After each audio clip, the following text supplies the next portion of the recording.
Hello guys, welcome back to my channel. তো আগের ভিডিওর লাস্টে আমরা দেখেছিলাম যখন অজু মামের পাশে একটি ফটো পায়, যেখানে সে সেই ট্যাক্সি ড্রাইভার অ্যান্ড ওই মেয়েটিকে যে তাকে একটা টেডি দিয়েছিল, অ্যান্ড তার পাশেই দাঁড়িয়েছিল মারির মম অ্যান্ড তার সাথে একটি বেবি।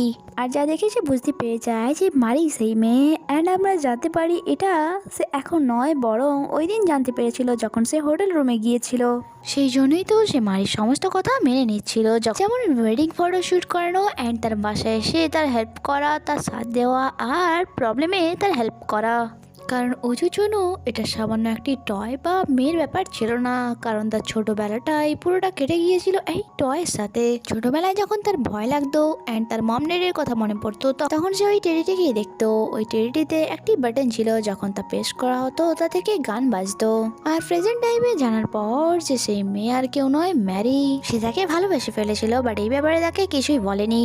অন্যদিকে আমরা মারিকে দেখি সে বাসায় ছিল অ্যান্ড তার কাছে তার এক্স অজুর কল আসে, যে তাকে বলে, বেবি আমি সিওল ফিরে চলে এসেছি অ্যান্ড তোমার সাথে দেখা করতে চাই। যা শুনে তো মারি অনেক বেশি ভয় পেয়ে যায় অ্যান্ড কল কাট করে তার নাম্বার ব্লক করে দেয়। অজু অবাক হয়ে যায় অ্যান্ড সে ভাবে সে এমনটা কেন করলো, এখন কি সে আমার সাথে কথাটুকুও বলবে না। অন্যদিকে মারি তো ঘাবড়েছিল এটা ভেবে, যদি আমার এক্স এই বাসাটি অ্যান্ড আমার ফেক হাজব্যান্ড অ্যান্ড স্ক্যামের ব্যাপারে জেনে যদি এখানে এসে হাঙ্গামা করে, তাহলে তখনই তার কাছে অজুর কল আসে, যে তাকে বলে আন্টির পাশ আমার কারেই ছিল।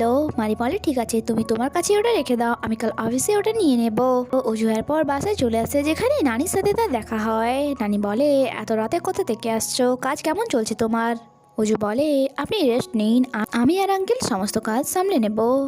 বাট নানি বলে না, তা কি করে হয়, এটা আমার কাজ অ্যান্ড আমি চাই তুমি এই কাজটি এগিয়ে নিয়ে যাও আর নিজের ড্যাডের নাম ফেমাস করো। নেক্সট ডে মর্নিংয়ে মারি কাজে যাচ্ছিল, তখন সেক্রেটারি বাইরে আসে আর যাকে দেখে মারি ভাবছিল যার নজর থেকে আমি এবার কি করে বাঁচবো। সে অনেক চেষ্টা তো করে, বাট সেক্রেটারি তাকে দেখে নেয় অ্যান্ড বলে তুমি প্যাডেল যাচ্ছ যে, তোমার হাজব্যান্ড কোথায়, তিনি কি সকাল সকাল কার নিয়ে কাজে বেরিয়ে গেছেন? মারি বলে এমনটা নয়, অ্যাকচুয়ালি তিনি অনেক বেশি বিজি থাকেন অ্যান্ড অনেক রাতেই তিনি বাসায় ফেরেননি।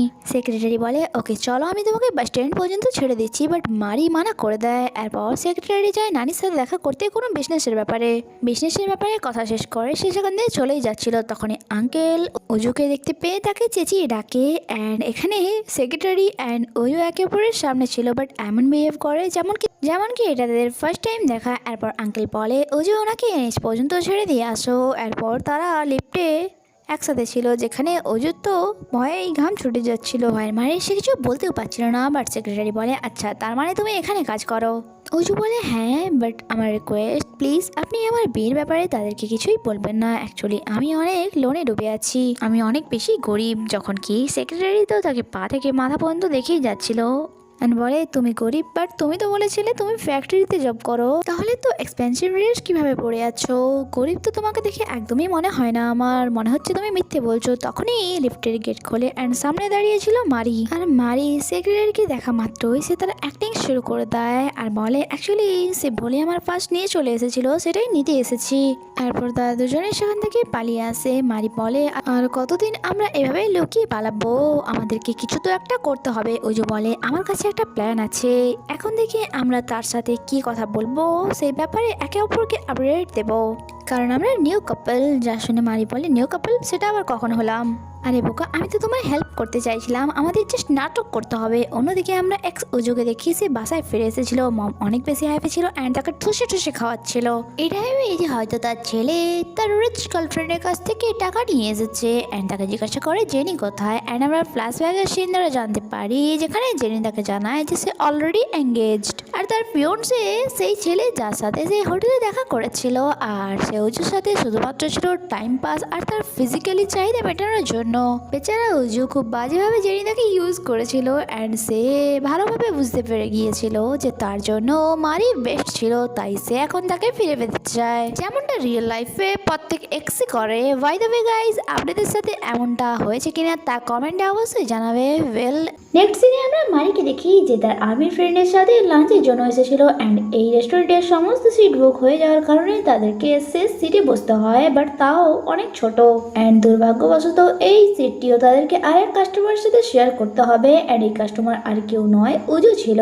সিচুয়েশন অনেক বেশি অকওয়ার্ড হয়ে গিয়েছিল, বাট মজার ব্যাপার তো এটাই যে মারির আরবি ফ্রেন্ড উজুকে প্রথম দেখাতেই পছন্দ করে নিয়েছিল আর তার সাথে তো ফ্লার্ট করা শুরু করে দেয় যে তুমি কত বেশি হ্যান্ডসাম অ্যান্ড আমার ফার্স্ট লাভ একদমই তোমার মতো দেখতে ছিল। মারি বলে চুপ করো, এসব বলো না। ফ্রেন্ড বলে তুমি তো চুপই করে থাকো, তোমার তো ফার্স্ট লাভ একটি ছেলে ছিল যে অ্যাক্সিডেন্টে আহত হয়ে গিয়েছিল। মারি বলে হ্যাঁ, তাকে অনেক বেশি সুন্দর দেখতে ছিল, আফসোস তারপর থেকে আমি আর তাকে দেখতে পাইনি। পেছন থেকে তার হেয়ার একদমই হিরোর মতো লাগে, যা শুনে তো উজুর মনে আলাদাই লাড্ডু ফুটছিল। আর সে ভাবে মারির এখনো আমার কথা মনে আছে, সে কি আমাকে লাইক করে, তার মনে তো আলাদাই লাড্ডু ফুটছিল।